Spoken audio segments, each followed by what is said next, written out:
نحمده ونصلي على رسوله الكريم اما بعد فاعوذ بالله من الشيطان الرجيم بسم الله الرحمن الرحيم رب اشرح لي صدري ويسر لي امري واحلل عقدة من لساني يفقهوا قولي رب زدني علما اللهم فقهنا في الدين۔ السلام علیکم ورحمۃ اللہ وبرکاتہ۔ کیسے ہیں آپ سب لوگ؟ امید ہے آپ سبھی لوگ خیریت سے ہوں گے۔ آج ہم انشاءاللہ دورہ قرآن میں دوسرا پارہ کریں گے اور جانیں گے کہ دوسرے پارے میں اللہ سبحانہ و تعالی ہمیں کیا احکامات دے رہے ہیں اور کون سے ایسے کام ہیں جو ہمیں کرنے ہیں اور کن کاموں سے خود کو روک کے رکھنا ہے۔ شروع کرتے ہیں پارہ نمبر 2، سورۃ البقرہ۔ بسم اللہ الرحمن الرحیم۔ سیقول السفہاء من الناس ما ولاہم عن قبلتہم التی کانوا علیہا قل للہ المشرق والمغرب یہدی من یشاء الی صراط مستقیم۔ عنقریب نادان لوگ کہیں گے کہ جس قبلے پر یہ تھے اس سے انہیں کس چیز نے ہٹایا؟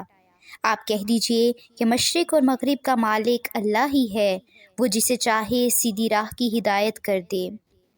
ہم نے اسی طرح تمہیں افضل امت بنایا ہے تاکہ تم لوگوں پر گواہ ہو جاؤ اور رسول تم پر گواہ ہو جائے۔ جس قبلے پر تم پہلے سے تھے اسے ہم نے صرف اس لیے مقرر کیا تھا کہ ہم جان لیں کہ رسول کا سچا تابعدار کون ہے اور کون ہے جو اپنی ایڑیوں کے بل پلٹ جاتا ہے۔ گو یہ کام مشکل ہے مگر جنہیں اللہ نے ہدایت دے دی ان پر کوئی مشکل نہیں۔ اللہ تمہارے ایمان ضائع نہ کرے گا، یقیناً اللہ لوگوں کے ساتھ شفقت اور مہربانی کرنے والا ہے۔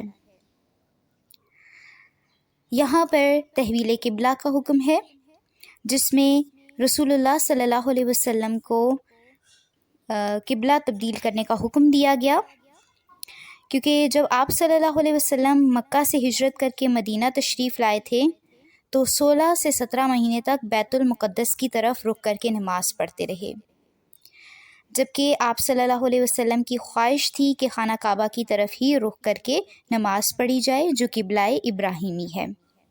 تو اس لیے آپ صلی اللہ علیہ وسلم دعا بھی کرتے تھے اور بار بار آسمان کی طرف نظر بھی اٹھاتے تھے۔ تو پھر بالآخر اللہ تعالیٰ نے تحویل قبلہ کا حکم دے دیا جس پر یہودیوں اور منافقین نے شور مچا دیا۔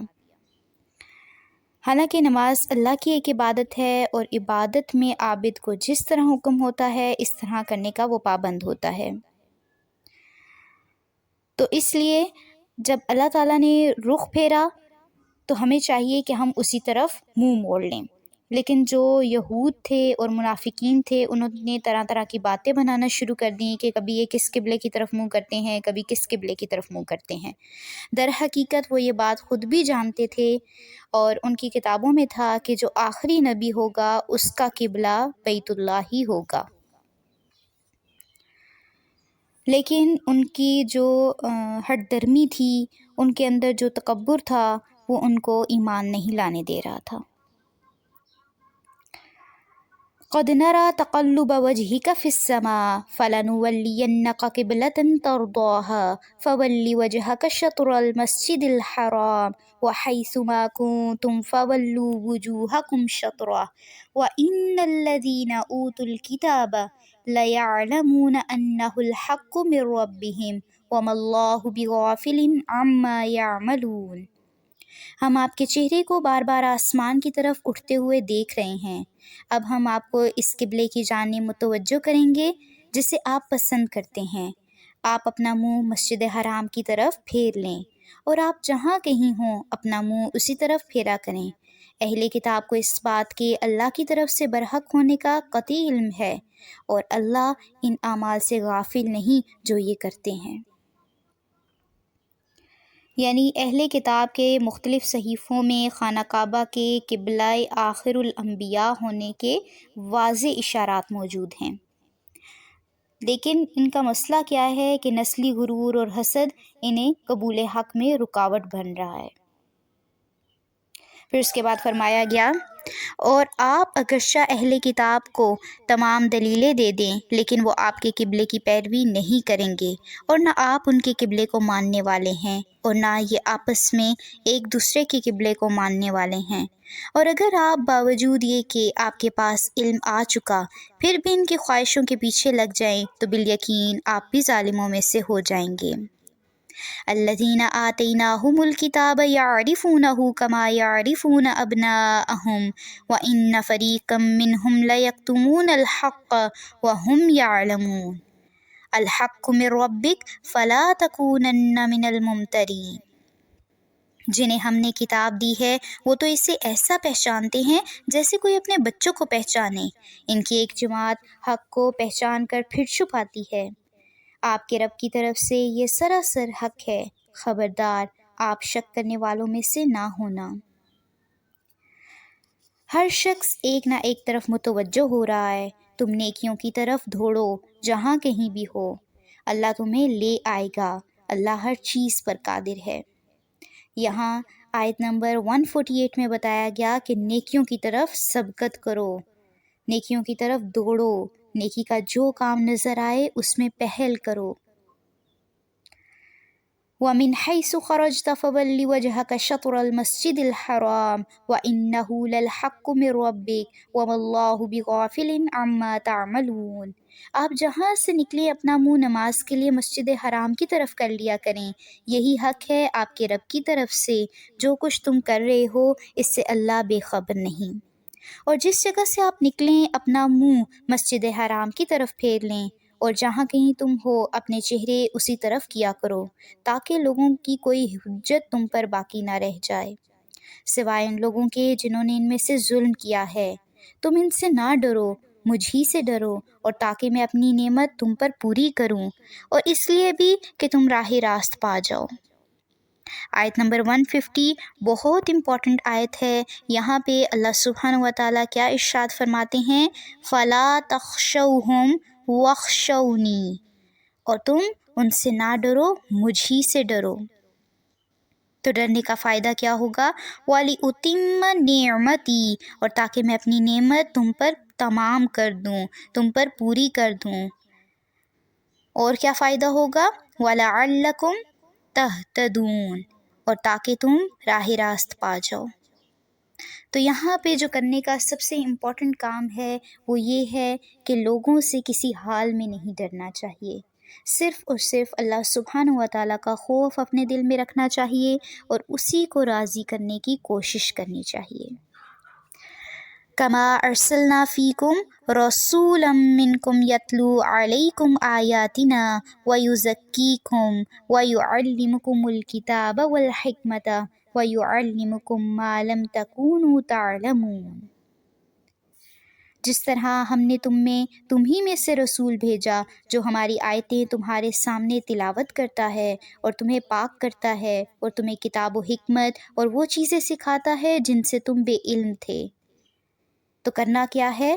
فَاذْكُرُونِی أَذْكُرْكُمْ وَاشْكُرُوا لِی وَلَا تَکْفُرُونَ۔ جس طرح سے آیت نمبر 150 امپورٹنٹ تھی، اسی طرح سے آیت نمبر 152 بہت زیادہ امپورٹنٹ ہے، جس میں کیا حکم دیا گیا؟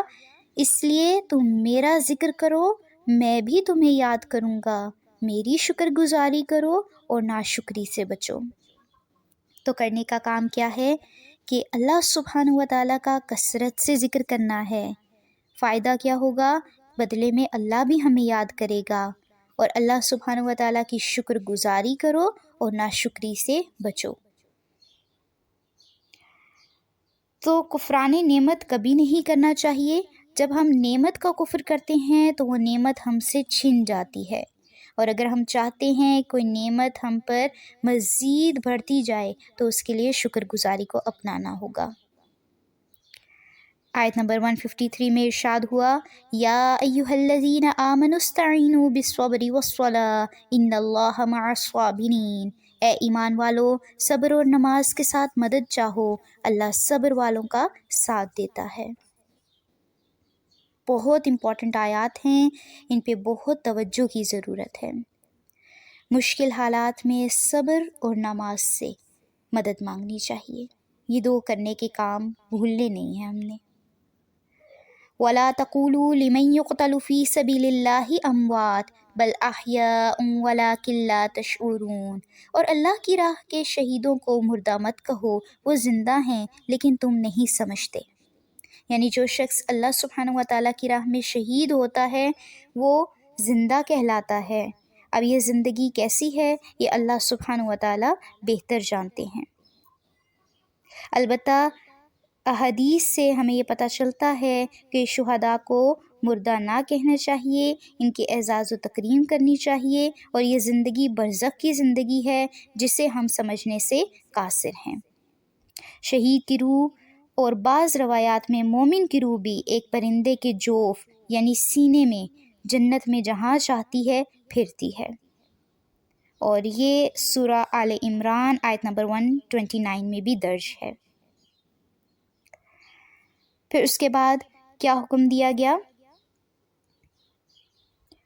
وَلَنَبْلُوَنَّكُمْ بِشَيْءٍ مِّنَ الْخَوْفِ وَالْجُوعِ وَنَقْصٍ مِّنَ الْأَمْوَالِ وَالْأَنفُسِ وَالثَّمَرَاتِ وَبَشِّرِ الصَّابِرِينَ، اور ہم کسی نہ کسی طرح تمہاری آزمائش ضرور کریں گے، دشمن کے ڈر سے، بھوک پیاس سے، مال و جان اور پھلوں کی کمی سے، اور ان صبر کرنے والوں کو خوشخبری دے دیجیے جنہیں جب کبھی کوئی مصیبت آتی ہے تو کہہ دیا کرتے ہیں کہ ہم تو خود اللہ کی ملکیت ہیں اور ہم اسی کی طرف لوٹنے والے ہیں۔ یعنی مصیبت میں صرف ایک جملہ بولنا چاہیے، انا للہ و انا الیہ راجعون، آیت نمبر 156۔ ان پر ان کے رب کی نوازشیں اور رحمتیں ہیں اور یہی لوگ ہدایت یافتہ ہیں۔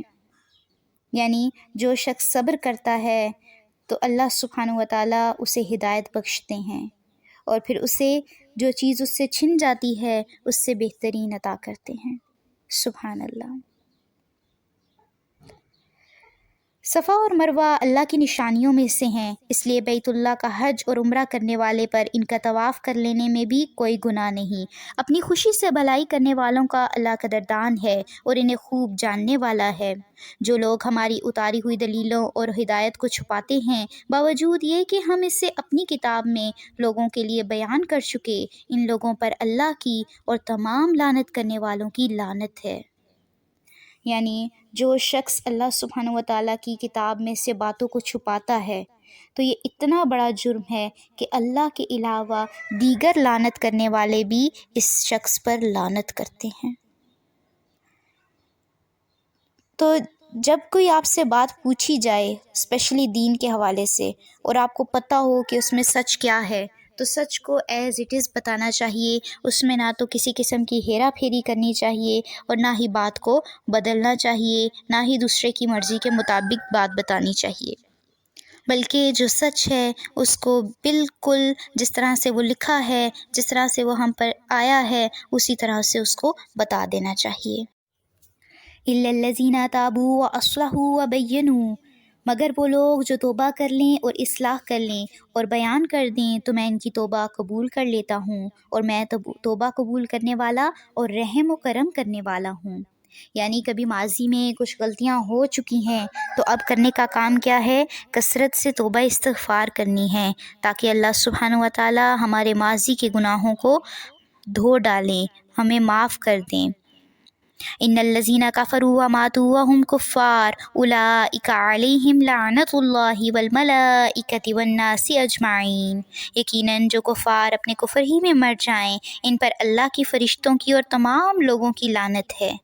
یعنی جو شخص حالت کفر میں مرتا ہے تو اس پر اللہ کی، فرشتوں کی اور تمام لوگوں کی لعنت ہے۔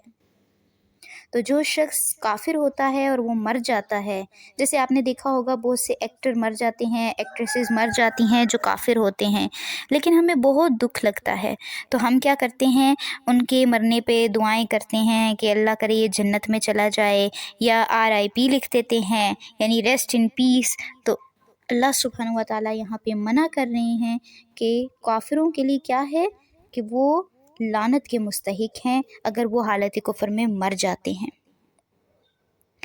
تو پھر اس لیے کافر کے لیے دعا نہیں کی جا سکتی۔ اور کافروں کا کیا ہے ٹھکانہ؟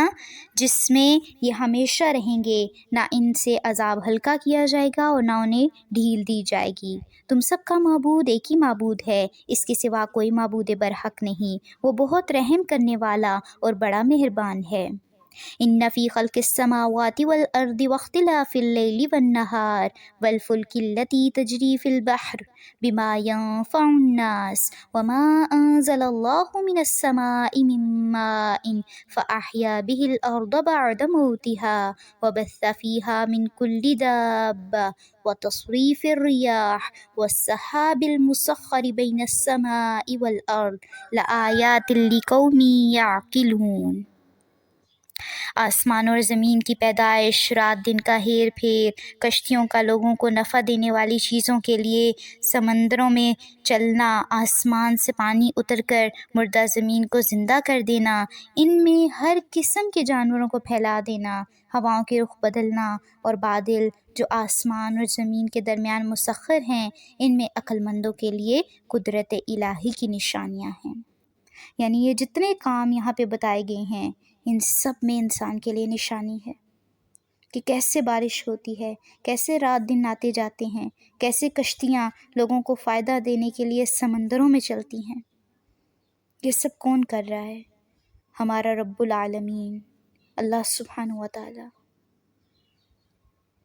تو عقل مند لوگ ان سے فائدہ اٹھاتے ہیں، ان نشانیوں سے سبق حاصل کرتے ہیں۔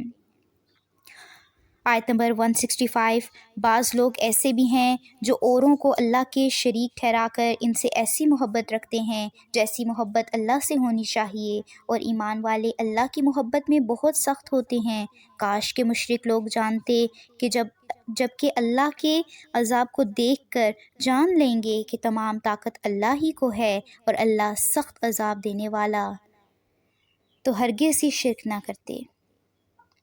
یعنی روز قیامت یہ مشرکین جب عذاب کو دیکھ لیں گے تو اس وقت تو یہ کہیں گے کہ کاش ہم یہ سب نہ کرتے۔ جس وقت پیشوا لوگ اپنے تابعداروں سے بیزار ہو جائیں گے اور عذاب کو اپنی آنکھوں سے دیکھ لیں گے اور تمام رشتے ناطے ٹوٹ جائیں گے، اور تابعدار لوگ کہنے لگیں گے کاش ہم دنیا کی طرف دوبارہ جاتے تو ہم بھی ان سے ایسے ہی بیزار ہو جائیں جیسے یہ ہم سے بیزار ہیں۔ اسی طرح اللہ انہیں ان کے اعمال دکھائے گا، ان کو حسرت دلانے کو یہ ہرگز جہنم سے نہ نکلیں گے۔ یعنی قیامت کے دن لوگ جن کی پیروی کرتے تھے، جب وہ لوگ ان سے بیزاری دکھائیں گے، ان کی مدد نہیں کریں گے، تو تب یہ کہیں گے کہ کاش ہم دنیا میں ایک دفعہ لوٹیں تو ہم بھی ان سے اسی طرح بیزاری دکھائیں، ہم کسی کو اپنا پیر و مرشد نہ بنائیں بلکہ ہم صرف اللہ کی عبادت کریں، کیونکہ آج یہ ہم سے بیزار ہیں، ہماری کچھ مدد نہیں کر رہے، جبکہ ہم نے اپنی پوری زندگی صرف انہی کو سب کچھ سمجھا۔ تو آج ہمارے پاس وقت ہے، ہمیں چاہیے کہ صرف اللہ سبحانہ و تعالیٰ کی عبادت کریں، اللہ کے آگے اپنا سر جھکا دیں، اور وہاں کیا ہوگا کہ یہ جہنم سے ہرگز نہیں نکلیں گے۔ استغفر اللہ۔ یا ایھا الناس کلوا مما فی الارض حلالا طیبا ولا تتبعوا خطوات الشیطان انہ لکم عدو مبین۔ لوگوں زمین میں جتنی بھی حلال اور پاکیزہ چیزیں ہیں ان میں سے کھاؤ پیو اور شیطانی راہ پر نہ چلو، وہ تمہارا کھلا دشمن ہے۔ وہ تمہیں صرف برائی اور بے حیائی کا اور اللہ پر ان باتوں کے کہنے کا حکم دیتا ہے جن کا تمہیں علم نہیں، اور ان سے جب کبھی کہا جاتا ہے کہ اللہ کی اتاری ہوئی کتاب کی تابعداری کرو تو جواب دیتے ہیں کہ ہم تو اس طریقے کی پیروی کریں گے جس پر ہم نے اپنے باپ داداؤں کو پایا، گو ان کے باپ دادا بے عقل اور گمراہ کردہ ہوں۔ کفار کی مثال ان جانوروں کی طرح ہے جو اپنے چرواہے کی طرف پکار اور آواز ہی کو سنتے ہیں، سمجھتے نہیں ہیں، وہ بہرے گونگے اور اندھے ہیں، انہیں عقل نہیں ہے۔ یعنی جو کافر ہیں انہیں مثال دی گئی ہے جانوروں کی سی، کہ جن کا چرواہا انہیں جو مرضی کہے وہ اسی طرح کرتے ہیں، انہیں سمجھ نہیں آ رہی ہوتی، بہرے ہوتے ہیں، گونگے بنے ہوتے ہیں، اندھے بنے ہوتے ہیں، اور سب سے بڑی چیز ان کے پاس عقل نہیں ہوتی۔ اس کے بعد آیت نمبر 172 میں فرمایا گیا، یا ایھا الذین آمنوا کلوا من طیبات ما رزقناکم واشکروا للہ ان کنتم ایاہ تعبدون۔ اے ایمان والو، جو پاکیزہ چیزیں ہم نے تمہیں دے رکھی ہیں انہیں کھاؤ پیو اور اللہ کا شکر کرو اگر تم خاص اسی کی عبادت کرتے ہو۔ یعنی صرف کھا لینا ہی کافی نہیں بلکہ شکر گزاری کو اپنانا ہے۔ اس میں اہل ایمان کو ان تمام پاکیزہ چیزوں کے کھانے کا حکم دیا ہے جو اللہ نے حلال کی ہیں، اور اس پر اللہ کا شکر ادا کرنے کی تاکید بھی کی گئی ہے۔ اس سے ایک تو یہ معلوم ہوا کہ اللہ کی حلال کردہ چیزیں ہی پاک اور طیب ہیں، حرام کردہ اشیاء پاک نہیں ہیں، چاہے وہ نفس کو کتنی ہی مرغوب کیوں نہ ہوں۔ جیسے یورپ کے نصرانیوں کو سور کا گوشت بڑا مرغوب ہے۔ دوسرا یہ کہ بتوں کے نام پر منسوب جانوروں اور اشیاء کو مشرکین اپنے اوپر جو حرام کر لیتے تھے، جس کی تفصیل سورہ انعام میں بھی ہے کہ مشرکین کا یہ عمل غلط ہے۔ یعنی جس چیز کو اللہ تعالیٰ نے حرام کیا ہے وہ حرام ہے، جس کو حلال کیا ہے وہ حلال ہے۔ تو ہم خود سے کسی بھی چیز کو حلال حرام نہیں ٹھہرا سکتے۔ انما حرم علیکم المیتۃ والدم ولحم الخنزیر وما اہل به لغیر اللہ فمن اضطر غیر باغ ولا عاد فلا اثم علیہ ان اللہ غفور رحیم۔ تم پر مردہ اور بہا ہوا خون اور سور کا گوشت اور ہر وہ چیز جس پر اللہ کے سوا دوسروں کا نام پکارا گیا ہو حرام ہے، پھر جو مجبور ہو جائے اور وہ حد سے بڑھنے والا اور زیادتی کرنے والا نہ ہو، اس پر ان کے کھانے میں کوئی گناہ نہیں، یقیناً اللہ بخشنے والا مہربان ہے۔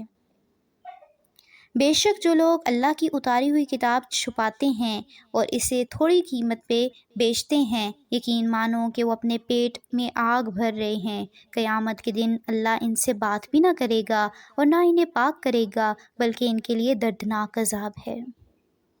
یہ وہ لوگ ہیں جنہوں نے گمراہی کو ہدایت کے بدلے اور عذاب کو مغفرت کے بدلے خرید لیا ہے۔ یہ لوگ آگ کا عذاب کتنا برداشت کرنے والے ہیں۔ ان عذابوں کا باعث یہی ہے کہ اللہ نے سچی کتاب اتاری اور اس کتاب میں اختلاف کرنے والے یقیناً دور کے خلاف میں ہیں۔ لَيْسَ الْبِرَّ أَن تُوَلُّوا وُجُوهَكُمْ قِبَلَ الْمَشْرِقِ وَالْمَغْرِبِ وَلَكِنَّ الْبِرَّ مَنْ آمَنَ بِاللَّهِ وَالْيَوْمِ الْآخِرِ وَالْمَلَائِكَةِ وَالْكِتَابِ وَالنَّبِيِّينَ وَآتَى المال على حبه ذوي القربى واليتامى والمساكين وابن السبيل والسائلين وفي الرقاب وأقام الصلاة وآتى الزكاة والموفون بعهدهم إذا عاهدوا والصابرين في البأساء والضراء وحين البأس أولئك الذين صدقوا وأولئك هم المتقون۔ ساری اچھائی مشرق و مغرب کی طرف منہ کرنے میں ہی نہیں ہے، بلکہ حقیقتاً اچھا وہ شخص ہے جو اللہ پر، قیامت کے دن پر، فرشتوں پر، کتاب اللہ پر اور نبیوں پر ایمان رکھنے والا ہو، جو مال سے محبت کرنے کے باوجود قرابت داروں، یتیموں، مسکینوں، مسافروں اور سوال کرنے والے کو دے، غلاموں کو آزاد کرے، نماز کی پابندی اور زکوٰۃ کی ادائیگی کرے، جب وعدہ کرے تب اسے پورا کرے، تنگ دستی، دکھ درد اور لڑائی کے وقت صبر کرے۔ یہی سچے لوگ ہیں اور یہی پرہیزگار ہیں۔ یعنی صرف نماز پڑھ لینے کو ہی نیکی نہیں کہا گیا، بلکہ اس کی مزید اقسام بتائی گئیں کہ فرشتوں پر بھی ایمان لانا ہے، قیامت کے دن پر بھی ایمان لانا ہے، اللہ کی کتابوں پر، نبیوں پر بھی ایمان لانا ہے، اور جو اللہ تعالیٰ نے مال دے رکھا ہے اس میں اپنے رشتہ داروں کو دیں، یتیموں کو دیں، مسکینوں کو دیں، مسافروں کو دیں، جو بھی مانگے آپ سے اس کو دیں، غلاموں کو آزاد کریں، اور پھر نماز کی پابندی کریں اور زکوٰۃ کی ادائیگی کریں، اور جب وعدہ کریں تو اسے پورا کریں۔ یعنی نیکی کی کچھ اقسام بتا دی گئی ہیں اس آیت میں۔ تو ان اقسام کو آپ اپنے پاس لکھ بھی سکتے ہیں اور 1 by 1 ان پہ عمل بھی کر سکتے ہیں۔ اے ایمان والو، تم پر مقتولوں کا قصاص لینا فرض کیا گیا ہے، آزاد آزاد کے بدلے، غلام غلام کے بدلے، عورت عورت کے بدلے۔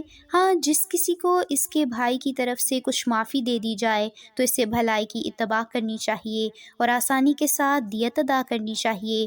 تمہارے رب کی طرف سے یہ تخفیف اور رحمت ہے، اس کے بعد بھی جو سرکشی کرے اسے دردناک عذاب ہوگا۔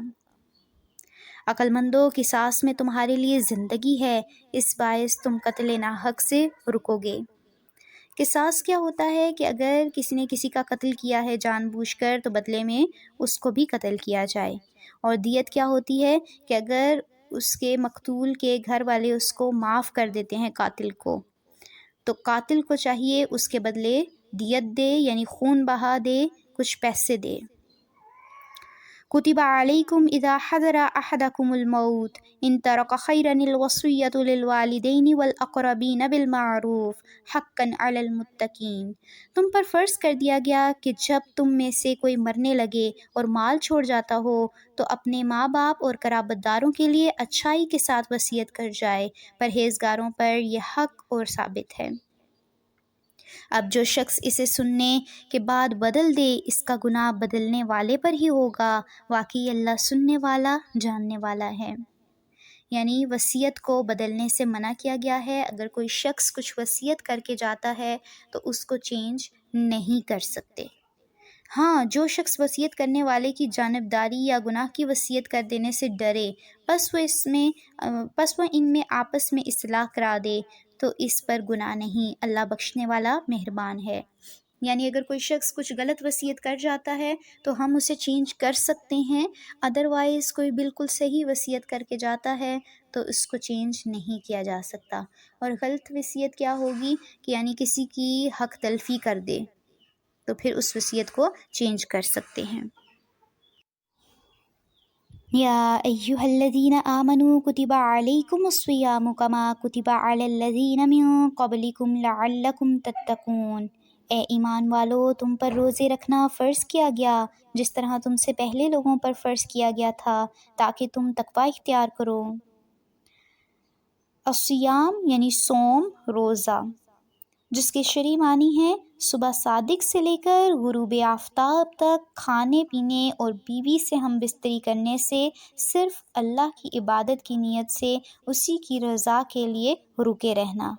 یہ عبادت چونکہ نفس کی طہارت اور تزکیہ کے لیے بہت اہم ہے، اس لیے اسے تم سے پہلی امتوں پر بھی فرض کیا گیا تھا۔ اس کا سب سے بڑا مقصد تقوی کا حصول ہے، اور تقوی انسان کے اخلاق و کردار کے سنوارنے میں بنیادی کردار ادا کرتا ہے۔ آیت نمبر 183 میں روزے کا حکم دیا گیا، روزے فرض کیے گئے اور روزے کا مین مقصد بتایا گیا تقوی کا حصول۔ اور روزے امت محمدیہ سے پہلے کی جتنی امتیں تھیں ان سب پر بھی فرض تھے۔ اب وہ کتنے تھے یہ ہر امت کے لیے ڈیفرنٹ تھا، اور ہمارے لیے 30 روزے ہیں، اور ان میں سے بھی آپ جیسے دیکھتے ہوں گے کہ لوگ بہت زیادہ روزہ چھوڑتے ہیں اور وہ بھی بغیر کسی وجہ کے۔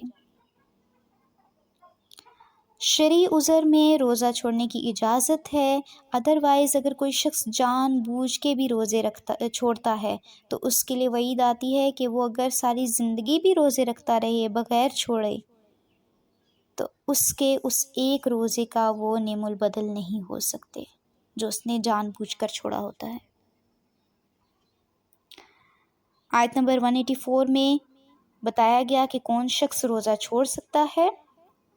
گنتی کے چند ہی دن ہیں، لیکن تم میں سے جو شخص بیمار ہو یا سفر میں ہو تو وہ اور دنوں میں گنتی کو پورا کر لے، اور اس کی طاقت رکھنے والے فدیہ میں ایک مسکین کو کھانا دیں۔ پھر جو شخص نیکی میں سبقت کرے وہ اس کے لیے بہتر ہے، لیکن تمہارے حق میں بہتر کام روزے رکھنا ہی ہے اگر تم با علم ہو۔ یعنی کون شخص روزہ چھوڑ سکتا ہے؟ یہ بیمار اور مسافر کو رخصت دی گئی ہے کہ وہ بیماری یا سفر کی وجہ سے رمضان المبارک میں جتنے روزے نہ رکھ سکیں وہ بعد میں رکھ کر گنتی پوری کر سکتے ہیں۔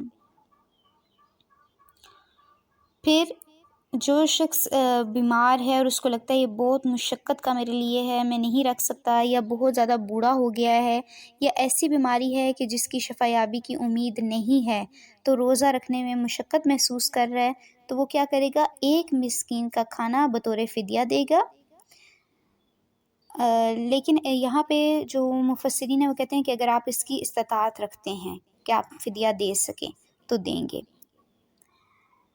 اور اگر نہیں استطاعت رکھتے تو پھر تو یہی ہے کہ آپ دعا کر دیا کریں، لیکن جمہور کا یہی ہے کہ آپ اگر طاقت رکھتے ہیں تو فدیہ دیں گے، اور اگر وہ روزہ نہ رکھ سکے تو اس کے بدلے ایک مسکین کو کھانا کھلا دے۔ لیکن بعد میں یہ جو آیت آئی ہے فمن شاہد منکم الشہر فلیصم کے ذریعے سے اسے منسوخ کر کے ہر صاحب استطاعت کے لیے روزہ فرض کر دیا، لیکن جو زیادہ بوڑھے ہیں یا دائمی مریض ہیں ان کے لیے اب بھی یہی حکم ہے کہ وہ فدیہ دے دیں، یا جو حاملہ ہیں یا دودھ پلانے والی عورتیں ہیں اگر وہ مشقت محسوس کرتی ہیں تو وہ روزہ اس وقت چھوڑ دیں گی، لیکن بعد میں وہ روزے پورے کریں گی، روزوں کی قضا دیں گی، ٹھیک ہے؟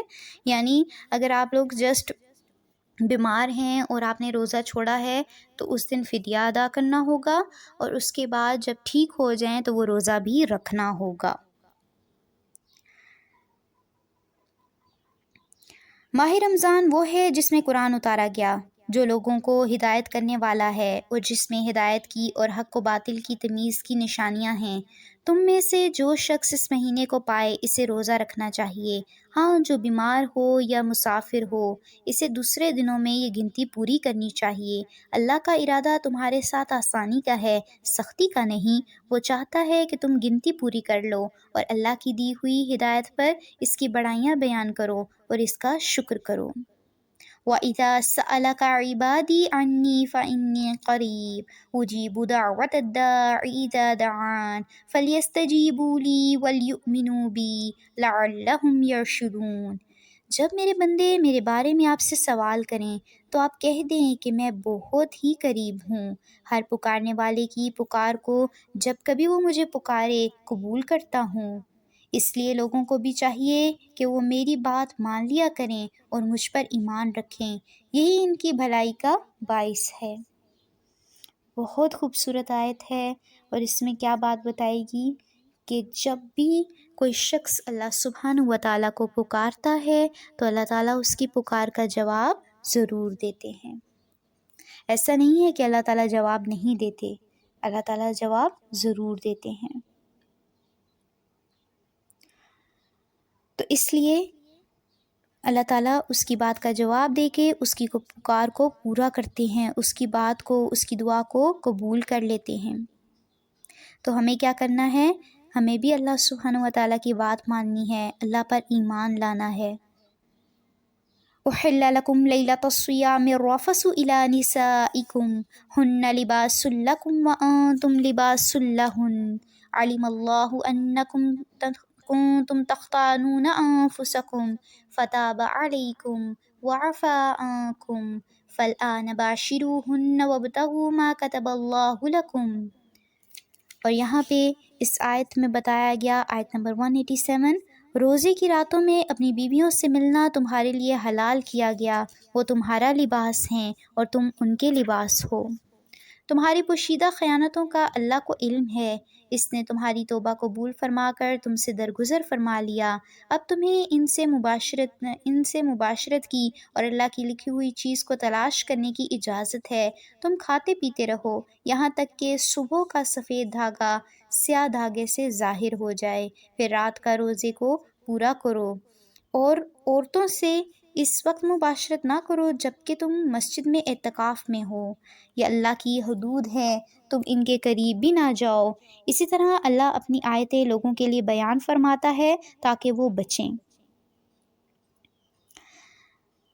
ابتدائی اسلام میں ایک حکم یہ تھا کہ روزہ افطار کرنے کے بعد عشاء کی نماز یا اس سے پہلے سونے تک کھانے پینے اور بیوی سے مباشرت کرنے کی اجازت تھی، لیکن سونے کے بعد یا عشاء کی نماز کے بعد ان میں سے کوئی کام نہیں کیا جا سکتا تھا، تو پھر یہ بہت زیادہ مشکل ہو جاتا تھا۔ اللہ تعالیٰ نے اس آیت میں یہ دونوں پابندیاں اٹھا لیں اور افطار سے لے کر صبح صادق تک کھانے پینے اور بیوی سے مباشرت کرنے کی اجازت دے دی۔ پھر اس کے بعد یہاں پہ جو رات اور دن کی بات ہوئی ہے، صبح کا سفید دھاگا سیاہ دھاگے سے ظاہر ہو جائے، تو یہاں پہ افطاری کے بعد سے لے کے صبح سحری تک کے وقت کو جو ہے اس کو پوائنٹ آؤٹ کیا گیا ہے۔ اس کے بعد آگے فرمایا گیا، اور ایک دوسرے کا مال ناحق نہ کھایا کرو، نہ حاکموں کو رشوت پہنچا کر کسی کا کچھ مال ظلم و ستم سے اپنا کر لیا کرو، حالانکہ تم جانتے ہو لوگ آپ سے چاند کے بارے میں سوال کرتے ہیں، آپ کہہ دیجئے کہ یہ لوگوں کی عبادت کے وقتوں اور حج کے موسم کے لیے ہے، اور احرام کی حالت میں گھروں کے پیچھے سے تمہارا آنا کچھ نیکی نہیں، بلکہ نیکی والا وہ ہے جو متقی ہے، اور گھروں میں تو دروازوں میں سے آیا کرو اور اللہ سے ڈرتے رہا کرو تاکہ تم کامیاب ہو جاؤ۔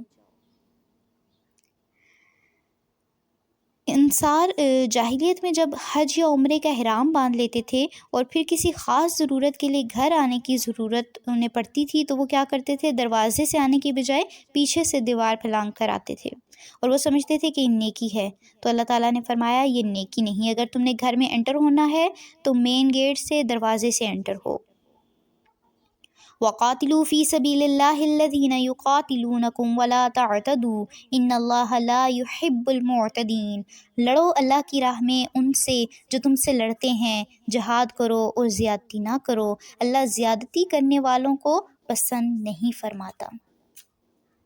انہیں مارو جہاں بھی پاؤ، انہیں نکالو جہاں سے انہوں نے تمہیں نکالا، اور سنو فتنہ قتل سے زیادہ سخت ہے، اور مسجد حرام کے پاس ان سے لڑائی نہ کرو جب تک کہ وہ تم سے خود نہ لڑیں، اگر وہ تم سے لڑیں تو تم بھی انہیں مارو، کافروں کا بدلہ یہی ہے۔ یعنی لڑائی میں جنگ میں پہل مت کرو، لیکن اگر تم سے کوئی فتنے کی غرض سے جنگ شروع کرتا ہے تو بدلے میں تم بھی ان سے لڑو۔ اور قتال جو ہے اس لیے کفار سے قتال ممنوع قرار دیا گیا کہ اسپیسیفک جو خاص جگہ ہیں اس جگہ پہ بھی قتل نہیں کرنا ہے، جس طرح سے مسجد حرام کے ارد گرد کے ایریا میں لڑائی جھگڑا منع ہے، لیکن اگر کوئی کافر، کوئی فسادی شخص وہاں پہ تمہارے ساتھ لڑائی جھگڑا کرتا ہے تو بدلے میں تم بھی اس سے لڑو، کیونکہ کافروں کا بدلہ یہی ہے۔ فَإِنِ انتَهَوْا فَإِنَّ اللَّهَ غَفُورٌ رَحِيمٌ، اور اگر وہ باز آ جائیں تو اللہ بخشنے والا مہربان ہے۔ ان سے لڑو جب تک کہ فتنہ نہ مٹ جائے اور اللہ کا دین غالب نہ آ جائے، اگر وہ رک جائیں تو تم بھی رک جاؤ، زیادتی تو صرف ظالموں ہی پر ہے۔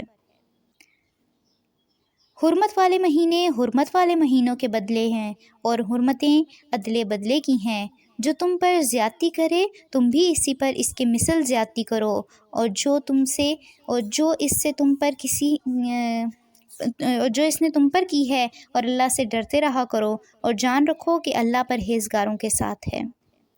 حرمت والے مہینے حرمت والے مہینوں کے بدلے، جو یہاں پہ بات ہوئی ہے، 6 ہجری میں رسول اللہ صلی اللہ علیہ وسلم 1400 صحابہ کو ساتھ لے کر عمرہ کے لیے گئے تھے، لیکن کفار مکہ نے انہیں مکہ نہیں جانے دیا، اور یہ طے پایا کہ آئندہ سال مسلمان 3 دن کے لیے عمرہ کرنے کی غرض سے مکہ آ سکیں گے۔ یہ ذوالقعدہ کا مہینہ تھا جو حرمت والے مہینوں میں سے ایک ہے۔ جب دوسرے سال مسلمان حسب معاہدہ اسی مہینے میں عمرہ کرنے کے لیے جانے لگے تو اللہ تعالیٰ نے آیات نازل فرمائی، مطلب یہ ہے کہ اس دفعہ بھی اگر کفار مکہ اس مہینے کی حرمت پامال کر کے گزشتہ سال کی طرح تمہیں مکہ میں جانے سے روکیں تو تم بھی اس کی حرمت کو نظر انداز کر کے ان سے بھرپور مقابلہ کرنا۔ حرمتوں کو ملحوظ رکھنے میں بدلہ ہے، یعنی وہ حرمت کا خیال رکھیں تو تم بھی رکھو، بصورت دیگر تم بھی حرمت کو نظر انداز کر کے کفار کو عبرتناک سبق سکھاؤ۔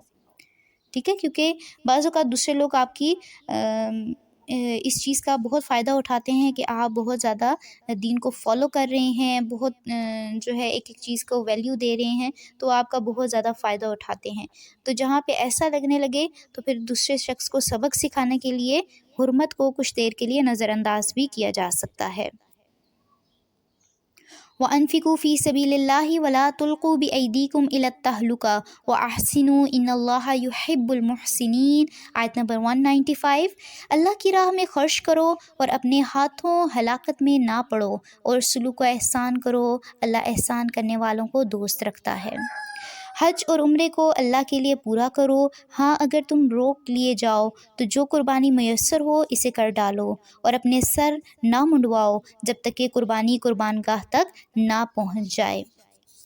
البتہ تم میں سے جو بیمار ہو یا اس کے سر میں کوئی تکلیف ہو جس کی وجہ سے سر منڈوا لے تو اس پر فدیہ ہے، خواہ روزے رکھ لے، خواہ صدقہ دے دے، خواہ قربانی کرے۔ بس جب تم امن کی حالت میں ہو جاؤ تو جو شخص عمرے سے لے کر حج تک تمتع کرے، بس اسے جو قربانی میسر ہو اسے کر ڈالے۔ جسے طاقت ہی نہ ہو وہ 3 روزے تو حج کے دنوں میں رکھ لے اور 7 واپسی میں، یہ پورے 10 ہوں گے۔ یہ حکم ان کے لیے ہے جو مسجد حرام کے رہنے والے نہ ہوں۔ لوگو اللہ سے ڈرتے رہو اور جان لو کہ اللہ سخت عذابوں والا ہے۔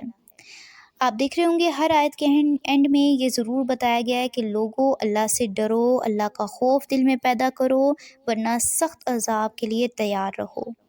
تو امپورٹنٹ ہمارے لیے یہی ہے کہ ہمیں آج بھی وقت ہے، اللہ سے ڈرتے رہنا چاہیے اور اپنے اعمال کو بدلنے کی شدید ضرورت ہے۔ الحج اشہر معلومات فمن فرض فیہن الحج فلا رفث ولا فسوق ولا جدال فی الحج وما تفعلوا من خیر یعلمہ اللہ وتزودوا فإن خیر الزاد التقوی واتقون یا اولی الالباب۔ حج کے مہینے مقرر ہیں، اس لیے جو شخص ان میں حج لازم کر لے وہ اپنی بیوی سے میل ملاپ کرنے، گناہ کرنے اور لڑائی جھگڑے کرنے سے بچا رہے۔ تم جو نیکی کرو گے اس سے اللہ باخبر ہے، اور اپنے ساتھ خرچ سفر لے لیا کرو۔ سب سے بہتر توشہ اللہ کا ڈر ہے، اور اے عقل مندو مجھ سے ڈرتے رہا کرو۔ پھر یہاں پہ اس آیت میں وہی دوبارہ سے بات ہوئی کہ اللہ سبحانہ و تعالیٰ کا خوف اپنے دل میں ڈالنے کی ضرورت ہے اور اپنے عمل کو بدلنے کی ضرورت ہے۔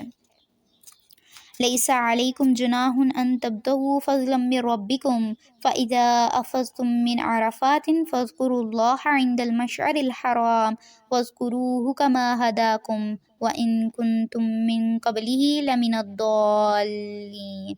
آیت نمبر 198۔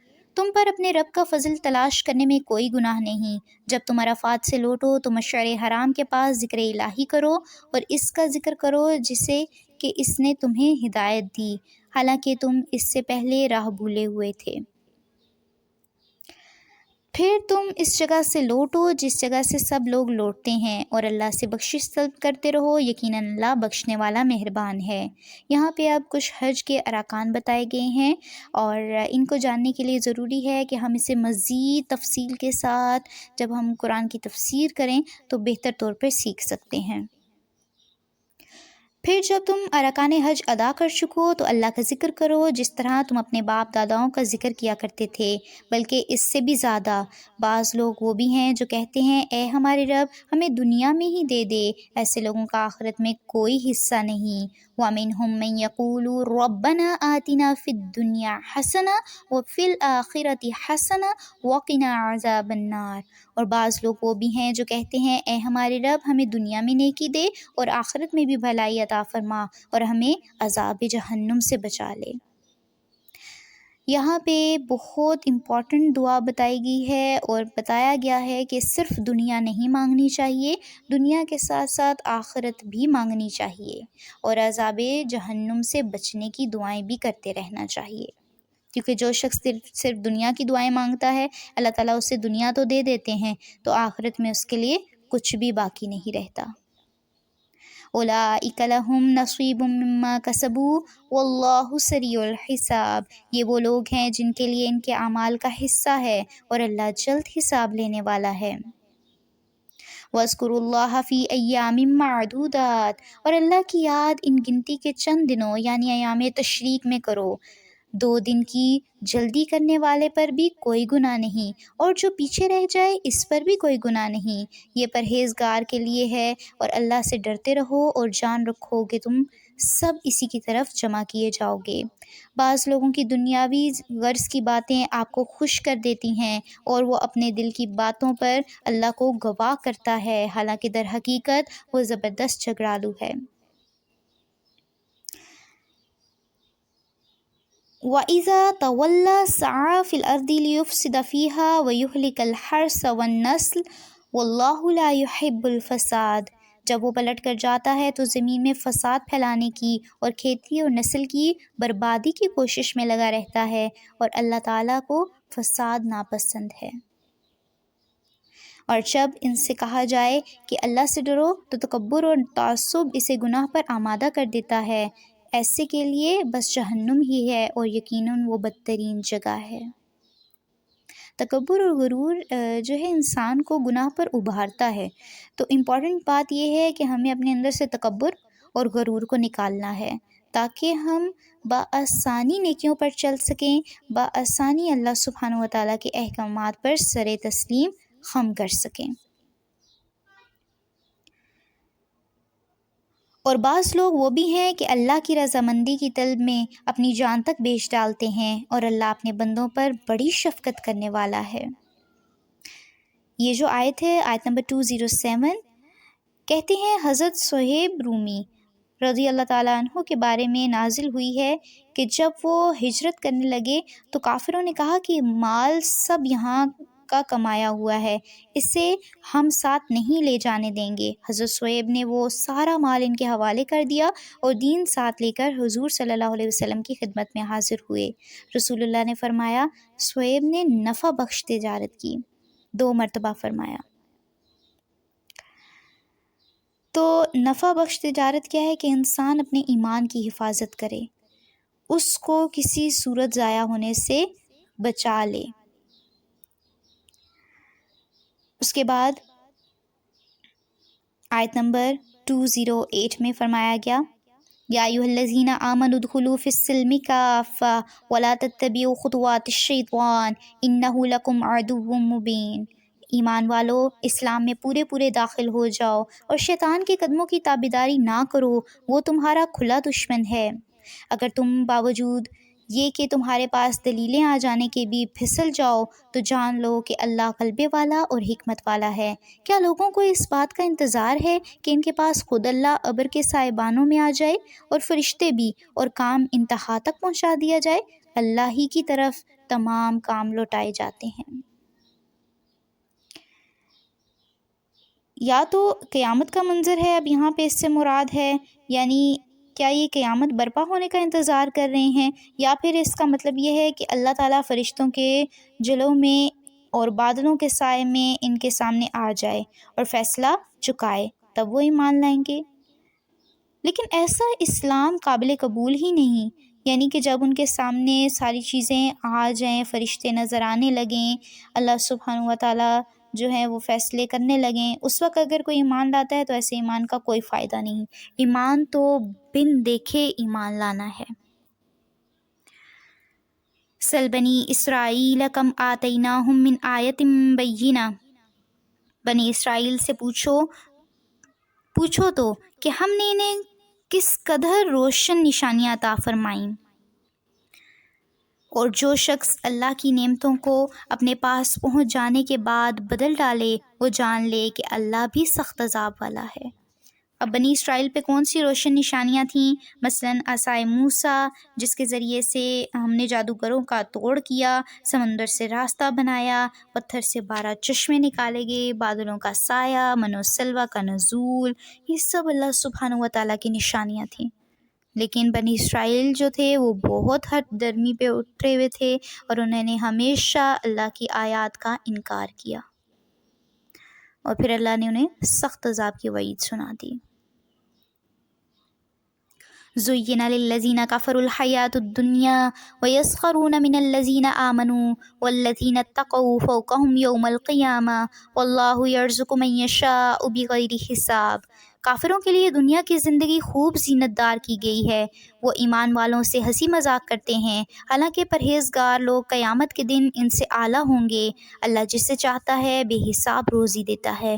دراصل لوگ ایک ہی گروہ تھے۔ اللہ نے نبیوں کو خوشخبریاں دینے والا اور ڈرانے والا بنا کر بھیجا اور ان کے ساتھ سچی کتابیں نازل فرمائیں تاکہ لوگوں کے ہر اختلافی امر کا فیصلہ ہو جائے، اور صرف انہی لوگوں نے جو وہ کتابیں دیے گئے تھے اپنے پاس دلائل آ چکنے کے بعد آپس کے بغض اور ناد کی وجہ سے ان میں اختلاف کیا۔ اس لیے اللہ نے ایمان والوں کے اس اختلاف میں بھی حق کی طرف اپنی مشیت سے راہبری کی، اور اللہ جس کو چاہے سیدھی راہ کی طرف راہبری کرتا ہے۔ ام حسبتم ان تدخلوا الجنہ ولما یأتکم مثل الذین خلوا من قبلکم، کیا تم یہ گمان کیے بیٹھے ہو کہ جنت میں چلے جاؤ گے، حالانکہ اب تک تم پر وہ حالات نہیں آئے جو تم سے پہلے لوگوں پر آئے تھے۔ انہیں بیماریوں مصیبتیں آ پہنچیں اور وہ یہاں تک جھنجھوڑ دیے گئے کہ رسول اور اس کے ساتھ کے ایمان والے کہنے لگے کہ اللہ کی مدد کب آئے گی، سن رکھو کہ اللہ کی مدد قریب ہی ہے۔ لوگ آپ سے پوچھتے ہیں کہ وہ کیا خرچ کریں، آپ کہہ دیجئے جو مال تم خرچ کرو وہ ماں باپ کے لیے ہے اور رشتہ داروں اور یتیموں اور مسکینوں اور مسافروں کے لیے ہے، اور تم جو کچھ بھلائی کرو گے اللہ کو اس کا علم ہے۔ تم پر جہاد فرض کیا گیا گو وہ تمہیں دشوار معلوم ہو، ممکن ہے کہ تم کسی چیز کو بری جانو اور وہ دراصل تمہارے لیے بھلی ہو، اور یہ بھی ممکن ہے کہ تم کسی چیز کو اچھا سمجھو حالانکہ وہ تمہارے لیے بری ہو۔ حقیقی علم اللہ ہی کو ہے، تم محض بے خبر ہو۔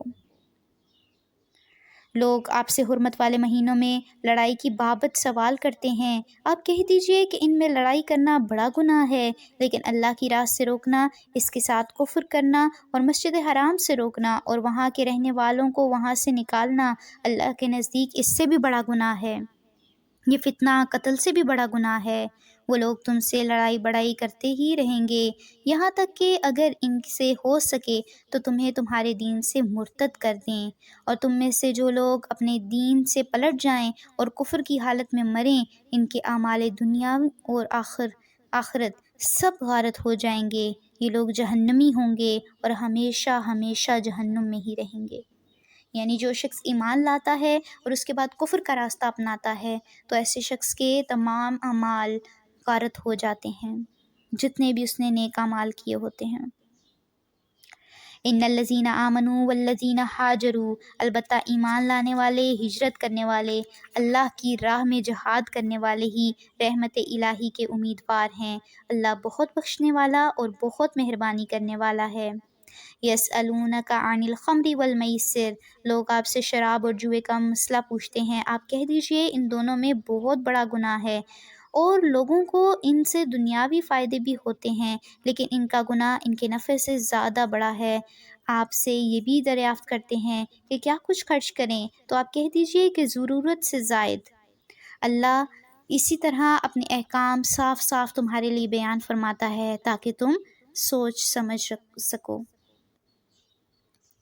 یعنی زائد ضرورت چیزیں جو ہوں ان کو زیادہ سے زیادہ لوگوں کو دے دینا چاہیے، اپنے پاس ایکسٹرا چیزیں رکھنا جو ہے وہ پسندیدہ نہیں ہے۔ فی الدنیا والآخرہ ویسألونک عن الیتامی قل اصلاح لہم خیر، آیت نمبر 220۔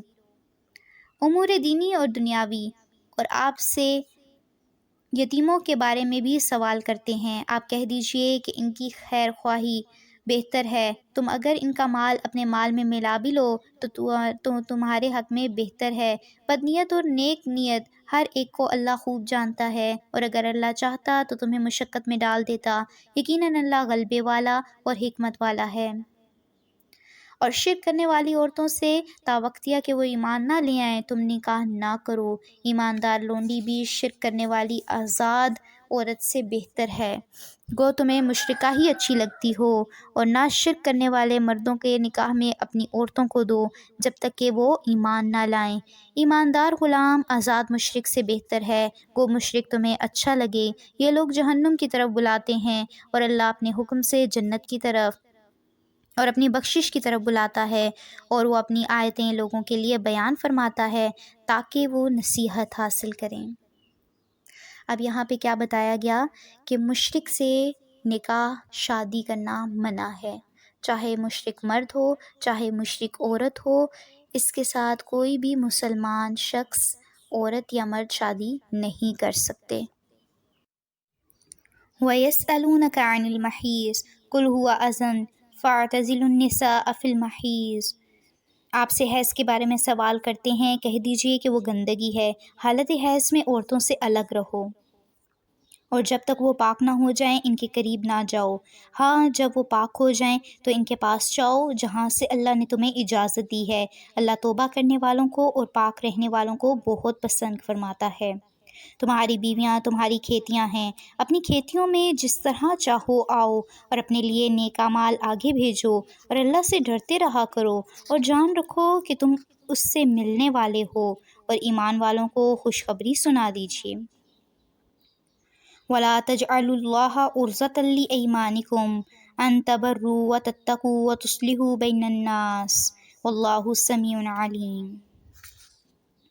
اور اللہ کو اپنی قسموں کا اس طرح نشانہ نہ بناؤ کہ بھلائی اور پرہیزگاری اور لوگوں کے درمیان اصلاح کرنا چھوڑ بیٹھو، اور اللہ سننے والا اور جاننے والا ہے۔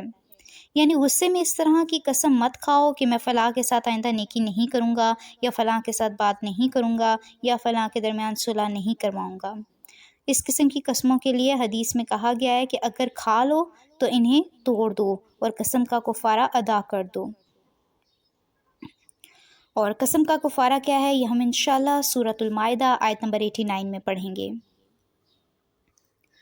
اللہ تمہیں تمہاری ان قسموں پر نہ پکڑے گا جو پختہ نہ ہوں، ہاں اس کی پکڑ اس چیز پر ہے جو تمہارے دلوں کا فعل ہو، اللہ بخشنے والا اور بردبار ہے۔ یعنی وہ قسمیں جو ہم نے غیر ارادی طور پر یا عادتاً کھائی ہوتی ہیں، مثلا قسم سے کچھ لوگوں کا بولنے کا طریقہ کار ہوتا ہے کہ وہ ہر بات پہ کہتے ہیں قسم سے، تو یہ ایک ایسی قسم ہے جو ہم عادتاً بولتے ہیں، تو اس پر پکڑ نہیں ہے۔ لیکن اگر کوئی شخص پورا سوچ سمجھ کے قسم اٹھاتا ہے لیکن وہ جھوٹی قسم کھا رہا ہے تو وہ کبیرہ گناہ ہے۔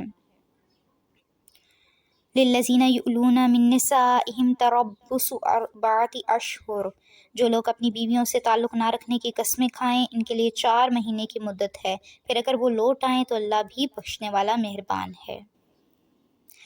اور اگر طلاق ہی کا ارادہ کر لیں تو اللہ سننے والا جاننے والا ہے۔ طلاق والی عورتیں اپنے آپ کو 3 حیض تک روکے رکھیں، انہیں حلال نہیں کہ اللہ نے ان کے رحم میں جو پیدا کیا ہوا اسے چھپائیں، یعنی اگر انہیں حمل ہے تو وہ نہیں چھپائیں گی، اگر انہیں اللہ پر اور قیامت کے دن پر ایمان ہو۔ ان کے خاوند اس مدت میں انہیں لوٹا لینے کے پورے حقدار ہیں اگر ان کا ارادہ اصلاح کا ہو، اور عورتوں کے بھی اچھائی کے ساتھ ویسے ہی حق ہیں جیسے ان پر مردوں کے ہیں۔ ہاں مردوں کو عورتوں پر فضیلت ہے اور اللہ غالب ہے، حکمت والا ہے۔ اب یہاں پہ کچھ طلاق کے مسائل ہیں، یہ بھی آپ جب تفصیل سے قرآن کو پڑھیں گے، ترجمہ تفسیر اس کے پراپر پڑھیں گے تو زیادہ بہتر طور پر سمجھ سکیں گے۔ الطلاق مرتان، یہ طلاقیں 2 مرتبہ ہیں، پھر یا تو اچھائی کے ساتھ روکنا یا عمدگی کے ساتھ چھوڑ دینا ہے، اور تمہیں حلال نہیں کہ تم نے انہیں جو دے دیا ہے اس میں سے کچھ بھی لو۔ ہاں یہ اور بات ہے کہ دونوں کو اللہ کی حدیں قائم نہ رکھ سکنے کا خوف ہو، اس لیے اگر تمہیں ڈر ہو کہ یہ دونوں اللہ کی حدیں قائم نہ رکھ سکیں گے تو عورت رہائی پانے کے لیے کچھ دے ڈالے، اس میں دونوں پر گناہ نہیں، یہ اللہ کی حدود ہیں، خبردار ان سے آگے نہ بڑھنا، اور جو لوگ اللہ کی حدود سے تجاوز کر جائیں وہ ظالم ہیں۔ پھر اگر اس کو طلاق دے دے تو اب وہ اس کے لیے حلال نہیں جب تک کہ وہ عورت اس کے سوا کسی دوسرے سے نکاح نہ کر لے۔ یہ طلاق بائن کا ذکر ہے، یعنی اگر طلاق بائن ہو چکی ہے تو اب جب تک عورت کسی اور مرد سے شادی نہ کر لے، اس سے طلاق نہ ہو جائے تو وہ دوبارہ اپنے پہلے شوہر سے شادی نہیں کر سکتی۔ پھر اگر وہ بھی طلاق دے دے تو ان دونوں کو میل جول کر لینے میں کوئی گناہ نہیں۔ اور یہاں پہ پھر حکم دیا گیا کہ آپ جو ہے حلالہ کریں گے، اور اس صورت میں دوبارہ آپ اپنے پہلے شوہر کے ساتھ شادی کریں گے۔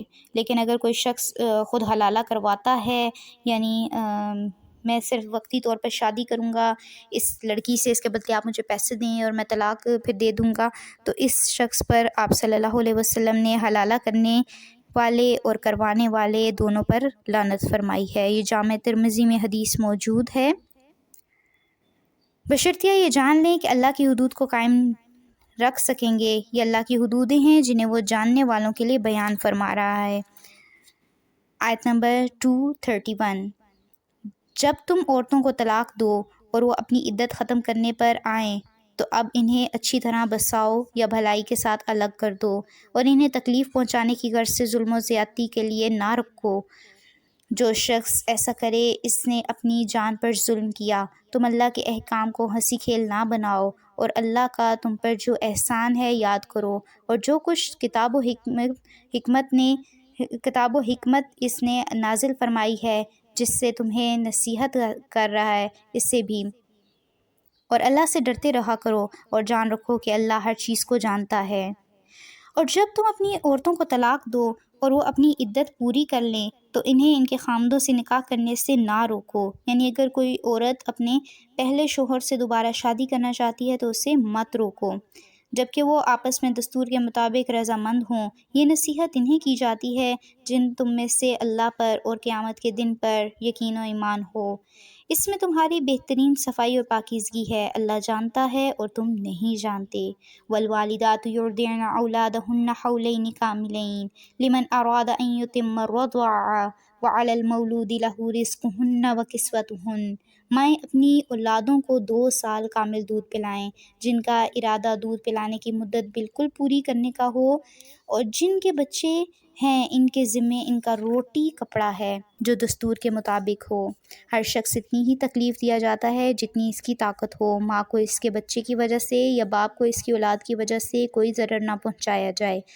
وارث پر بھی اسی جیسی ذمہ داری ہے۔ پھر اگر وہ دونوں یعنی ماں باپ اپنی رضامندی اور باہمی مشورے سے دودھ چھڑانا چاہیں تو دونوں پر کچھ گناہ نہیں، اور اگر تمہارا ارادہ اپنی اولاد کو دودھ پلوانے کا ہو تو بھی تم پر کوئی گناہ نہیں، جبکہ تم نے اس کو دستور کے مطابق جو دینا ہو وہ ان کے حوالے کر دو۔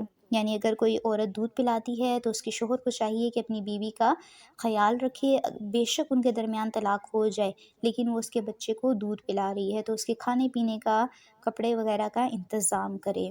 اور اگر وہ لوگ کسی اور سے دودھ پلوانا چاہتے ہیں تو اس عورت کو جو دودھ پلائے گی اس کے ساتھ ایگریمنٹ کر لیں کہ کتنے پیسے وہ لے گی، کیا چارجز ہوں گے، تو یہ ساری چیزیں پہلے سے طے کرنا ضروری ہے۔ اللہ سے ڈرتے رہو اور جانتے رہو کہ اللہ تمہارے اعمال کی دیکھ بھال کر رہا ہے۔ والذین یتوفون منکم ویذرون ازواجا یتربصن بانفسہن 4 اشہر وعشرا۔ تم میں سے جو لوگ فوت ہو جائیں اور بیویاں چھوڑ جائیں وہ عورتیں اپنے آپ کو 4 مہینے اور 10 دن عدت میں رکھیں، پھر جب مدت ختم کر لیں تو جو اچھائی کے ساتھ وہ اپنے لیے کریں اس میں تم پر کوئی گناہ نہیں، اور اللہ تمہارے ہر عمل سے خبردار ہے۔ تم پر اس میں کوئی گناہ نہیں کہ تم اشارے کنائے میں ان عورتوں سے نکاح کی بابت کہو یا اپنے دل میں پوشیدہ ارادہ کرو۔ اللہ کو علم ہے کہ تم ضرور ان سے ذکر کرو گے لیکن تم ان سے پوشیدہ وعدے نہ کرو۔ ہاں یہ اور بات ہے کہ تم بھلی بات بولا کرو، اور رکھتے نکاح جب تک کہ عدت ختم نہ ہو جائے پختہ نہ کرو۔ جان رکھو کہ اللہ کو تمہارے دلوں کی باتوں کا بھی علم ہے، تم اس سے خوف رکھاتے رہا کرو، اور یہ بھی جان رکھو کہ اللہ بخشش اور حلم والا ہے۔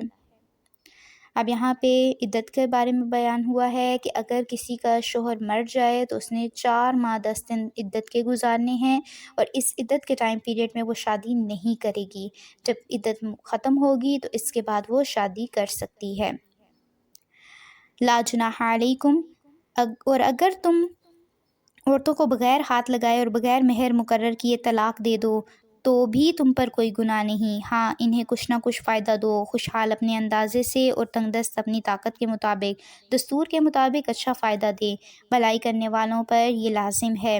اور اگر تم عورتوں کو اس سے پہلے طلاق دے دو کہ تم نے انہیں ہاتھ لگایا ہو اور تم نے ان کا مہر بھی مقرر کر دیا ہو تو مقرر مہر کا آدھا مہر انہیں دے دو۔ یہ اور بات ہے کہ وہ خود معاف کر دیں یا وہ شخص معاف کر دے جس کے ہاتھ میں نکاح کی گرہ ہو۔ تمہارا معاف کر دینا تقویٰ سے بہت زیادہ نزدیک ہے، اور آپس کی فضیلت اور بزرگی کو فراموش نہ کرو، یقیناً اللہ تمہارے اعمال کو دیکھ رہا ہے۔ یہاں پہ بھی اب کچھ امپورٹنٹ مسائل ہیں جن کے لیے قرآن کے لفظی ترجمے اور تفسیر کا پڑھنا بہت ضروری ہے۔ اب اس میں یہ بتایا گیا کہ اگر تم کسی عورت کو طلاق دے دیتے ہو، تم دونوں کے درمیان ابھی جسٹ نکاح ہوا ہے اور رخصتی نہیں ہوئی، تم نے اس کے ساتھ کوئی تعلق قائم نہیں کیا، تو اس صورت میں، طلاق کی صورت میں اسے کچھ نہ کچھ فائدہ دے دو۔ اور اگر مہر بھی مقرر ہے تو اس صورت میں کیا کرنا ہوگا، آدھا مہر دو گے۔ اور مثلاً تمہارا نکاح ہوا اور مہر مقرر نہیں ہے، آپ نے اس کو ٹچ نہیں کیا، رخصتی نہیں ہوئی، تو پھر کیا ہوگا، اس کو کچھ نہ کچھ فائدہ دینا ہوگا طلاق کی صورت میں۔ لیکن اگر مہر مقرر ہے، رخصتی نہیں ہوئی، آپ کے درمیان تعلق قائم نہیں ہوا اور طلاق ہو گئی ہے، تو آدھا مہر دینا ہوگا۔ حافظوا علی الصلوات والصلاۃ الوسطیٰ، نمازوں کی حفاظت کرو، بالخصوص درمیان والی نماز کی، اور اللہ کے لیے باادب کھڑے رہا کرو۔ یہاں پہ جو درمیان والی نماز ہے، اس سے مراد عصر کی نماز ہے، جس کو اس حدیث رسول صلی اللہ علیہ وسلم نے متعین کر دیا ہے کہ جس میں رسول اللہ نے خندق والے دن عصر کی نماز کو صلاۃ وسطیٰ قرار دیا تھا۔ تو عصر کی نماز کو اسپیشلی امپورٹنس دینی چاہیے۔ اگر تمہیں خوف ہو تو پیدل ہی صحیح یا سواری صحیح، ہاں جب امن ہو جائے تو اللہ کا ذکر کرو، جس طرح کہ اس نے تمہیں اس بات کی تعلیم دی جسے تم نہیں جانتے تھے۔ جو لوگ تم میں سے فوت ہو جائیں اور بیویاں چھوڑ جائیں، وہ وصیت کر جائیں کہ ان کی بیویاں سال بھر تک فائدہ اٹھائیں، انہیں کوئی نہ نکالے، ہاں اگر وہ خود نکل جائیں تو تم پر اس میں کوئی گناہ نہیں، جو وہ اپنے لیے اچھائی سے کریں، اللہ غالب اور حکمت والا ہے۔ طلاق والیوں کو اچھی طرح فائدہ دینا پرہیزگاروں پر لازم ہے۔ اللہ اسی طرح اپنی آیتیں تم پر ظاہر فرماتا ہے تاکہ تم سمجھو۔ الم تر الی الذین خرجوا من دیارہم وہم الوف حذر الموت، کیا تم نے انہیں نہیں دیکھا جو ہزاروں کی تعداد میں تھے اور موت کے ڈر کے مارے اپنے گھروں سے نکل کھڑے ہوئے تھے؟ اللہ نے انہیں فرمایا مر جاؤ، پھر انہیں زندہ کر دیا، بے شک اللہ لوگوں پر بڑا فضل کرنے والا ہے، لیکن اکثر لوگ ناشکرے ہیں۔ اللہ کی راہ میں جہاد کرو اور جان لو کہ اللہ سنتا جانتا ہے۔ یعنی ہم کوئی بھی نیکی کریں، ضروری نہیں کہ ہم لوگوں کو شو آف کریں، رات ہے دن ہے کوئی بھی وقت ہے، نیکی چھپ کے کر رہے ہیں، لوگوں کو دکھا کے کر رہے ہیں، جو بھی کر رہے ہیں، اللہ سب جانتا ہے۔ ایسا بھی کوئی ہے جو اللہ کو اچھا قرض دے، بس اللہ اسے بہت بڑھا چڑھا کر عطا فرمائے، اللہ ہی تنگی اور کشادگی کرتا ہے اور تم سب اسی کی طرف لوٹائے جاؤ گے۔ قرض حسنہ سے مراد اللہ کی راہ میں اور جہاد میں مال خرچ کرنا ہے، یعنی اللہ کی راہ میں کچھ نہ کچھ مال دیتے رہنا چاہیے، جسے قرض حسنہ کہا جاتا ہے۔ الم تر الی الملأ من بنی اسرائیل من بعد موسیٰ، کیا آپ نے موسیٰ کے بعد والی بنی اسرائیل کی جماعت کو نہیں دیکھا جبکہ انہوں نے اپنے پیغمبر سے کہا کہ کسی کو ہمارا بادشاہ بنا دیجیے تاکہ ہم اللہ کی راہ میں جہاد کریں۔ پیغمبر نے کہا کہ ممکن ہے جہاد فرض ہو جانے کے بعد تم جہاد نہ کرو۔ انہوں نے کہا بھلا ہم اللہ کی راہ میں جہاد کیوں نہ کریں گے، ہم تو اپنے گھروں سے اجاڑے گئے ہیں اور بچوں سے دور کر دیے گئے ہیں۔ پھر جب ان پر جہاد فرض ہوا تو سوائے تھوڑے سے لوگوں کے سب لوگ پھر گئے، اور اللہ ظالموں کو خوب جانتا ہے۔ اور انہیں ان کے نبی نے فرمایا کہ اللہ نے طالوت کو تمہارا بادشاہ بنا دیا ہے، تو کہنے لگے بھلا اس کی ہم پر حکومت کیسے ہو سکتی ہے، اس سے تو بہت زیادہ حقدار بادشاہت کے ہم ہیں، اس کو تو مالی کشادگی بھی نہیں ہے۔ نبی نے فرمایا سنو، اللہ نے اسی کو تم پر برگزیدہ کیا ہے اور اسے علمی اور جسمانی طور پر تم پر برتری عطا فرمائی ہے۔ بات یہ ہے کہ اللہ جس سے چاہے اپنی ملک دے، اور اللہ کشادگی والا، علم والا ہے۔ ان کے نبی نے انہیں پھر کہا کہ اس کی بادشاہت کی ظاہری نشانی یہ ہے کہ تمہارے پاس وہ صندوق آ جائے گا جس میں تمہارے رب کی طرف سے دل جمی ہے اور آل موسیٰ اور آل ہارون کا بقیہ ترکہ ہے، فرشتے اسے اٹھا کر لائیں گے، یقیناً یہ تو تمہارے لیے کھلی دلیل ہے اگر تم ایماندار ہو۔ جب طالوت لشکروں کو لے کر نکلے تو کہا سنو، اللہ تمہیں ایک نہر سے آزمانے والا ہے، جس نے اس سے پانی پی لیا وہ میرا نہیں، اور جو اسے نہ چکھے وہ میرا ہے۔ ہاں یہ اور بات ہے کہ اپنے ہاتھ سے ایک چلو بھر لے، لیکن سوائے چند کے باقی سب نے وہ پانی پی لیا۔ طالوت مومنین سمیت جب نہر سے گزر گئے تو وہ لوگ کہنے لگے آج تو ہم میں طاقت نہیں کہ جالوت اور اس کے لشکروں سے لڑیں۔ لیکن اللہ کی ملاقات پر یقین رکھنے والوں نے کہا بسا اوقات چھوٹی اور تھوڑی سی جماعتیں بڑی اور بہت سی جماعتوں پر اللہ کے حکم سے غلبہ پا لیتی ہیں، اللہ صبر والوں کے ساتھ ہے۔ وَلَمَّا بَرَزُوا لِجَالُوتَ وَجُنُودِهِ قَالُوا رَبَّنَا أَفْرِغْ عَلَيْنَا صَبْرًا وَثَبِّتْ أَقْدَامَنَا وَانصُرْنَا عَلَى الْقَوْمِ الْكَافِرِينَ۔ جب ان کا جالوت اور اس کے لشکروں سے مقابلہ ہوا تو انہوں نے دعا مانگی کہ اے پروردگار ہمیں صبر دے، ثابت قدمی دے اور قوم کفار پر ہماری مدد فرما۔ فَهَزَمُوهُمْ بِإِذْنِ اللَّهِ، چنانچہ اللہ کے حکم سے انہوں نے جالوتیوں کو شکست دے دی اور داؤد کے ہاتھوں جالوت قتل ہوا۔ اور اللہ نے داؤد کو مملکت اور حکمت اور جتنا کچھ چاہا علم بھی عطا فرمایا۔ اگر اللہ بعض لوگوں کو بعض سے دفع نہ کرتا تو زمین میں فساد پھیل جاتا، لیکن اللہ دنیا والوں پر بڑا فضل و کرم کرنے والا ہے۔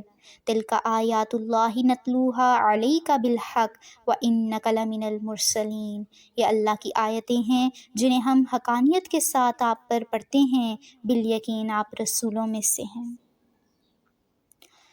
تو آج ہم نے اس بارے میں جو زیادہ چیزیں سیکھی ہیں، زیادہ احکامات جو بار بار جن کا ذکر ہوا وہ یہی تھے کہ شکر گزاری کو اپنانا ہے، نا شکر پن سے بچنا ہے، کثرت سے ذکر الہی کرنا ہے، صلاۃ وسطیٰ پر فوکس کرنا ہے، اپنی عصر کی نماز کو امپورٹنس دینی ہے۔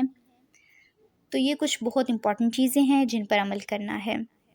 اللہ تعالیٰ سے دعا ہے ہمیں عمل کی توفیق عطا فرمائیں۔ سبحانک اللہم و بحمدک، نشہد ان لا الہ الا انت، نستغفرک و نتوب الیک۔ السلام علیکم ورحمۃ اللہ وبرکاتہ۔